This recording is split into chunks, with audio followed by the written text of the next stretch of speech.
Здравствуйте, ребята! Давайте начнем наш сегодняшний урок. Урок 49. Рассказываем сказку по картинкам. Суреттерге қарай отырып, ертегі айтуды үйренеміз бүгінгі жаттығулардан. Упражнение первое сделай сам. Мына жерге зер салайықшы. Бұл жерде бізде аю, түлкі, қасқыр, қоян және қыздың суреттері көрсетілген екен. Бір зер салатын зат бар. Ол қалай жасалған бұлар? Қалай салынған? Байқайықшы. Мысалы, мына аюды алайық. Бұны өзіміз қағаздан, қатты картон қағазынан әртүрлі түсті қолдан жасауға болады. Дөңгелек, шаршы, дөңгелек, кішкентай дөңгелектер, көзге арнайы дөңгелектер, мұрынға үшбұрыштыны қиып алып, жапсырып, үйден жасап алайық. Мына жерде бәріне қарасаң, бәрі оп-оңай. Үйден жасауға сенің де қолыңнан келетініне мен сенімдімін. Ал біз келесі жаттығуға өтеміз, жалғастырайық. Прочитай и перескажи сказку. Мәнерлеп оқиық және ертегіні түсінгенімізді айтып берейік. Жил-был добрый волшебник.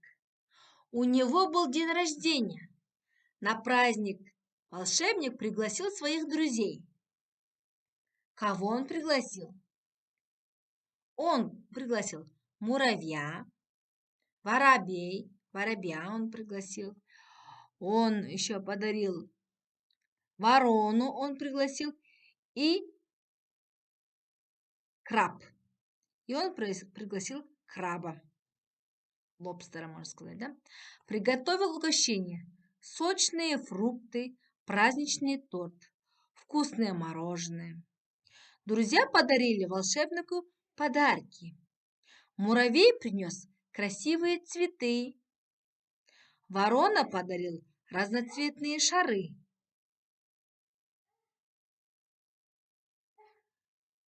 А краб вручил краски и карандаши.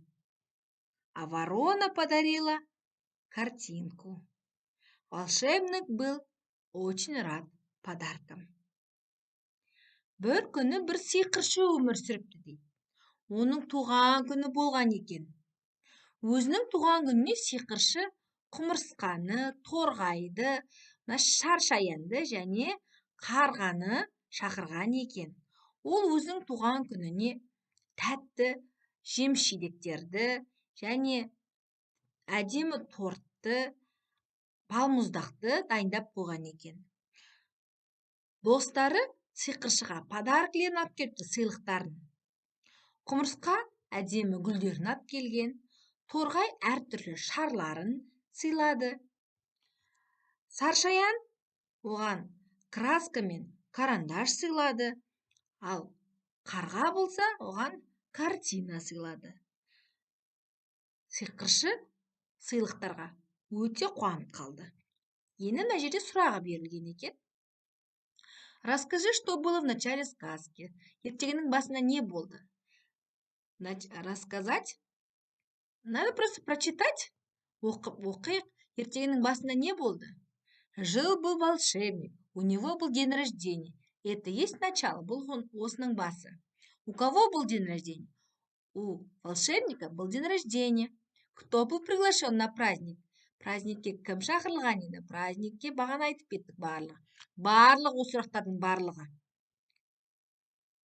Мәтінде бар. Что подарили?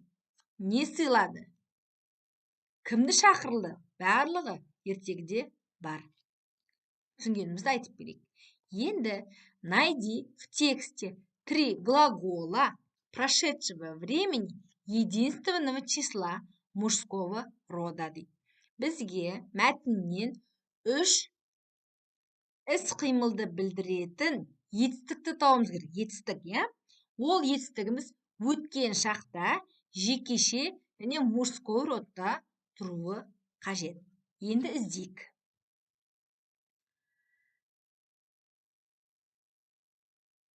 Жил-был добрый волшебник. Міне, Пригласил. Пригласил. Ол шақырды. Бұл етістік өткен жақта тұр, мужской родта тұр және единственный числода тұр. Приготовил. Бұл да солай. Етістік өткен шақта тұр, мужской родта тұр және единственный числода тұр. Және подарил дегенде айтуға болады. Сыйлады.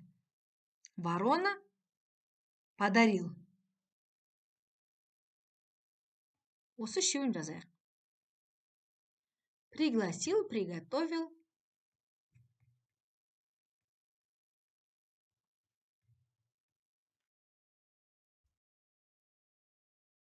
Пригласил, приготовил,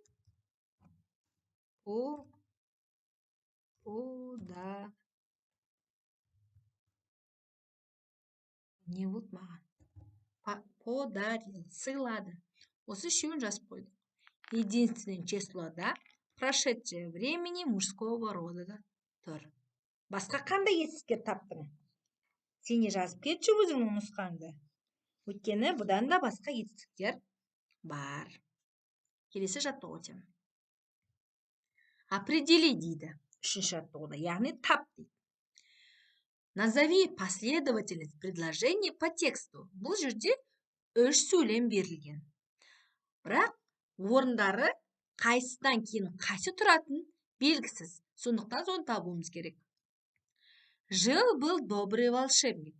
Бұл бірінші. Яғни бірінші сөйлемді осыны жазу керек. Сиқыршы өмір сүріпті дейді. Сорока подарила картину. Қарға сурет сыйлады дейді. Волшебник был рад подаркам. Сиқыршы подарок сыйлықтарға өте қатты қуанып қалды. Яғни бұл бірінші сөйлем жазылады, екінші және үшінші сөйлем болып жазылу қажет. Түсіндік пе? Бұл бағанағы мәтіннен алынып отқан сөйлемдер. Ары қарай кетеміз. Упражнение 4. Придумай. Ойлан, тап. Составь по картинам короткие предложения, используя слова описания. Запиши.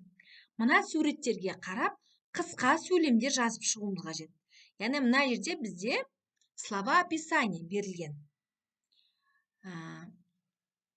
Тірек сөздер берілген. Соған қарап өтуіміз керек. Яғни, волшебник пригласил. Міне.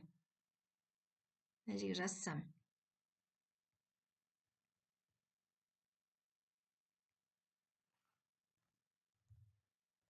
Волшебник пригласил муравья.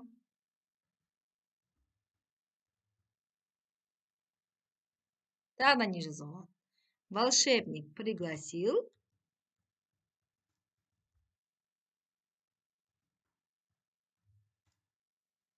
ворону. Енді мына екеуін жазбаймын. Сіздер өздеріңіз жазыңыздаршы комментарийге. Волшебник пригласил. Кого еще? Краба он пригласил. И он пригласил воробья. Мен мына екеуіне жазайын тағы да. Друзья подарили.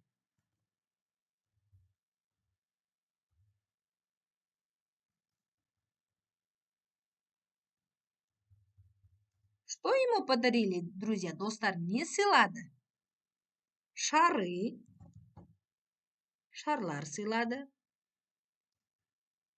Краски. Краскалар сыйлады. Цветы.